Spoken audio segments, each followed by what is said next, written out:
안녕하세요. 와인메커 여러분. 어거스틴의 고백록. 오늘은 어거스틴의 약혼 함께 하도록 하겠습니다.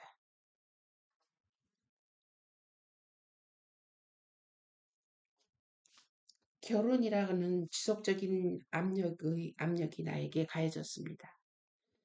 그래서 나는 어떤 여자에게 구원을 했고 그 여자도 나에게 약속을 하여서 약혼이 이루어지게 되었습니다. 이것은 주로 어머니가 노력하여 성사된 것이었습니다. 어머니의 희망은 내가 일단 결혼을 하고 구원에 이르게 하는 세례의 물로 죄로부터 깨끗이 씻음을 받게 되는 것이었습니다. 그러므로 어머니는 내가 매일매일 세례받기에 합당한 준비를 해가고 있음을 보고 기뻐했습니다. 또한 어머니는 내가 기독교 신앙을 받아들일 때는 자기의 기도와 당신의 약속이 일치될 것이라고 보았던 것입니다. 그때 어머니는 나의 요청과 자기의 희망에 따라 마음으로부터 당신께 부르짖기를 미래의 내 결혼 생활에 대하여 꿈으로 어떤 표징을 보여달라고 간구했습니다. 그러나 당신은 이것을 들어주시지 않으셨습니다. 어머니는 그 대신 인간 정신의 강한 편견 때문에 생기게 되는 상상과 같은 허망하고 환상적인 꿈만을 꿀 뿐이었습니다.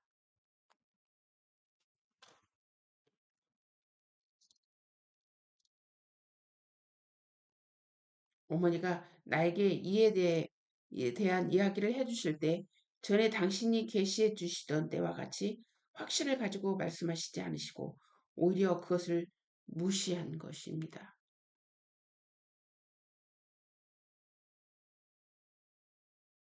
어머니가 자주 말씀해 주시기를 자기에게 무엇이라 표현할 수 없는 느낌이 있는데 그것으로 당신의 계시와 자기 마음의 꿈을 구분할 수 있다고 했습니다. 아무튼 내 결혼 준비는 추진되었고 여자의 부모가 허락했으므로 정원 나이에 2살 모자라는 처녀와 약혼을 했습니다. 그 여자는 꽤 퍽 내 마음에 들었으므로 나는 기꺼이 그 여자를 기다리기로 동의했습니다.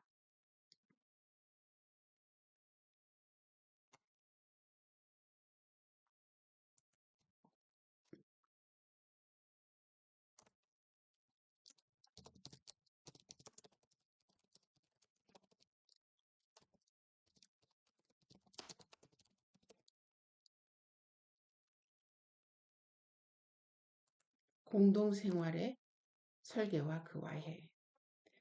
그때 함께 친하게 지내고 있었던 친구들은 괴롭고 소란한 인간 생활이 몹시 싫어서 속세를 떠나 한적한 공동생활을 해보자고 의논하여 거의 결정까지 했습니다. 그 한적한 생활을 이루기 위해서는 우리가 각자의 소유를 다 모아 공동재산을 만들어 하나의 가족이 되는 것이었습니다.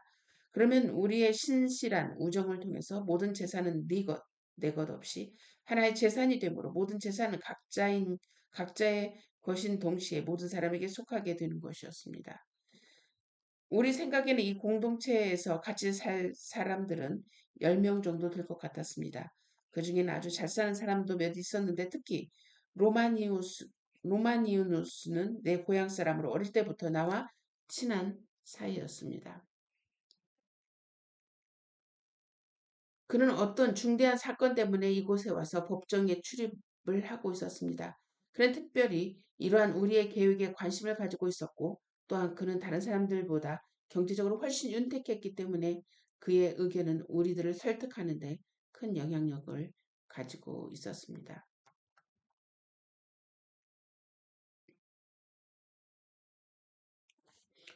우리는 또한 결정하기를 매년 우리 중에서 2명을 관리인으로 뽑아 그들로 하여금 우리가 필요로 하는 것을 공급하도록 하고 나머지 사람들은 조용하게 지내도록 하자는 것이었습니다. 그러나 우리 중에 어떤 이는 이미 결혼을 한 자들이고 우리는 결혼을 할 의향이 있었으므로 우리들의 부인들이 이것을 허락할 것인지에 대해서 질문이 나오기 시작하자 그렇게 훌륭하게 짜여진 모든 계획이 우리 손에서 산산조각으로 부서지고 말았습니다. 이리하여 우리는 또 다시 옛 한숨과 신음을 되풀이하게 되었고 우리의 발걸음은 굳어진 세상의 길을 다시 따르게 되었습니다. 이렇듯 우리의 마음에 있는 생각은 여러 가지로 변했지만 당신의 뜻은 영원히 변치 않아 한결 같으십니다. 당신의 뜻은 우리의 뜻을 비웃으시면서 우리를 위한 당신의 계획을 준비해 가십니다. 그 계획에 따라 당신은 적절할 때 우리에게 음식을 주시고 당신의 손을 펴사 우리의 영혼을 축복으로 채워 주십니다.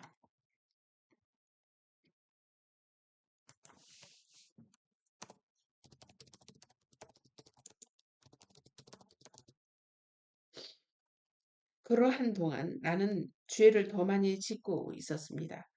나와 같이 오랫동안 살아왔던 동거인은 내 결혼에 방해가 된다고 하여 내 곁에서 떼어 잘라내어 떠나게 했습니다. 이로 인하여 그녀에게 밀착해 있던 내 마음, 심정은 심한 상처를 입고 피를 흘리는 것이었습니다.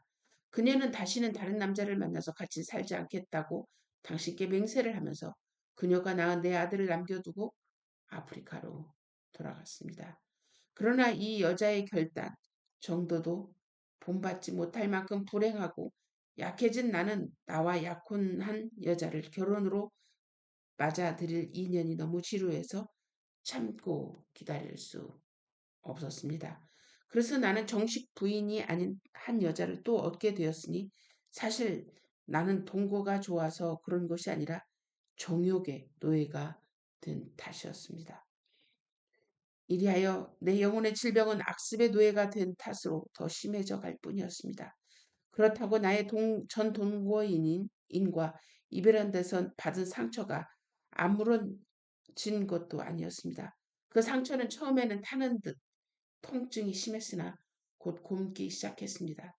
사실 곪은 상처는 더 위험한 것이었습니다. 거기엔 통증이 덜 느껴져 질병을 의식하지 못했기 때문입니다.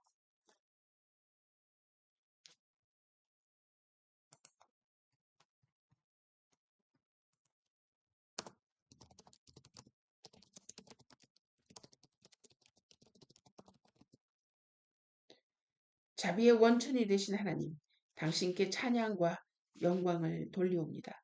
내가 불행하게 될수록 당신은 나에게 더 가까이 오시고 계셨습니다. 그때 당신은 오른팔을 들어 나를 진흙탕에서 건져내어 깨끗이 씻어 주시려고 하셨으나 나는 그것을 모르고 있었습니다. 나를 육체적 쾌락의 심연에 더 깊숙이 빠져 들어가지 못하도록 방지한 것은 죽음과 장차올 당신의 심판, 내 대한 두려움이었습니다. 다른 것들에 대한 나의 생각은 시간과 함께 바꾸어져 갔으나 이 두려움은 계속 내 마음을 떠나지 않았습니다. 나는 시간이 있을 때마다 내 친구 알리피우스와 네브리디우스와 함께 선과 악의 본성에 대하여 토의를 했습니다. 내가 만일 죽은 후에도 영원히 생존하여 그 업적에 따라 성벌을 받는다는 것을 믿지 않았다면 에피큐리스가 내 안에서 승리했을 것입니다. 왜냐하면 에피큐리스는 영원 불멸과 사후의 상벌을 믿지 않았기 때문입니다. 나는 그들에게 우리가 만일 영원히 죽지 않고 살아서 계속 육체적 쾌락을 누리되 그것을 상실할 두려움도 없이 즐긴다 하면 우리는 행복하지 않겠는가? 우리가 그 이상 더 바랄 것이 무엇인가? 라고 물어보았습니다. 내가 이렇듯 진흙탕에 깊이 빠져 눈이 어두워진 탓으로 목적으로 삼고 사랑해야 할 덕과 미의 빛을 식별하지 못했으니 이것이 나의 불행의 원인인 줄을 모르고 있었습니다.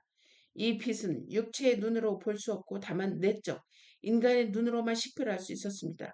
또한 내가 더욱 불행했던 것은 비록 부끄러운 이지만 그러한 것들에 대하여 친구들과 환담하는 그 즐거움이 어디서부터 오는지 생각해 보지 않았습니다.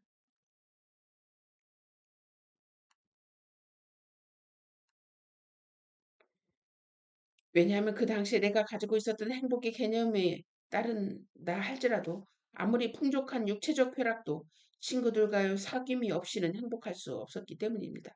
그래서 정말로 나는 이 친구들을 목적으로 삼아 사랑했습니다. 또한 그들 역시 나를 목적으로 삼아 사랑한다고 나는 느꼈습니다. 이 구부러진 길, 당신을 떠나면 보다 더 좋은 어떤 길을 찾을 수 있으리라고 바랐던 이 오만한 내 영혼에 화 있으라. 내 영혼이 등으로 옆에서 배로 엎치락뒤치락하며 이리저리 누워보아도 모든 불편하기 괴롭기만 했습니다. 오로지 당신 안에서만 내 영혼이 편안히 쉴 수 있사옵니다. 당신은 항상 우리 곁에 계시사 우리를 처참한 방랑에서 구해내시어 당신께로 나가는 길 위에 세워 놓으십니다. 그리고 우리를 위로하시면서 말씀하십니다. 달려오너라. 내가 너희를 붙잡아 목적지까지 인도해 주마. 거기에 가서도 내가 너희를 붙잡아 주마. 여러분, 젊었을 때의 욕망과 열정, 또 하나님 없는 세상에서 행복을 찾으려고 하는 갈망, 열심. 어쩌면 그 젊은 시절을 지내간 모든 사람들은 그 말이 무슨 의미인지를 알 것입니다. 그러나 젊은 기간 동안에는 도저히 그 의미가 무엇인지 정말 하나님의 은혜가 없이는 거기서 빠져나올 수 없을 것 같은 어둠의 터널을 지나고 있는 것입니다. 다행히 정말 하나님 앞에서 은혜를 입은 자는 에피큐리안 같은 그런 사고가 아니라 자기의 삶의 행동에 대해서 언제는 심판을 받을 것이라고 하는 그 생각, 믿음이 우리로 하여금 우리가 열정에 사로잡혀 욕망에 사로잡혀 가는 우리의 삶을 뒤돌아보게 하는 것이 아닌가. 여러분은 어떠신지요? 지금 이 어거스틴처럼 어떠한 환경에 또 어떠한 위치에 있는지 한번 생각해 보는 시간이 되었으면 좋겠습니다. 자, 다음 시간 계속됩니다.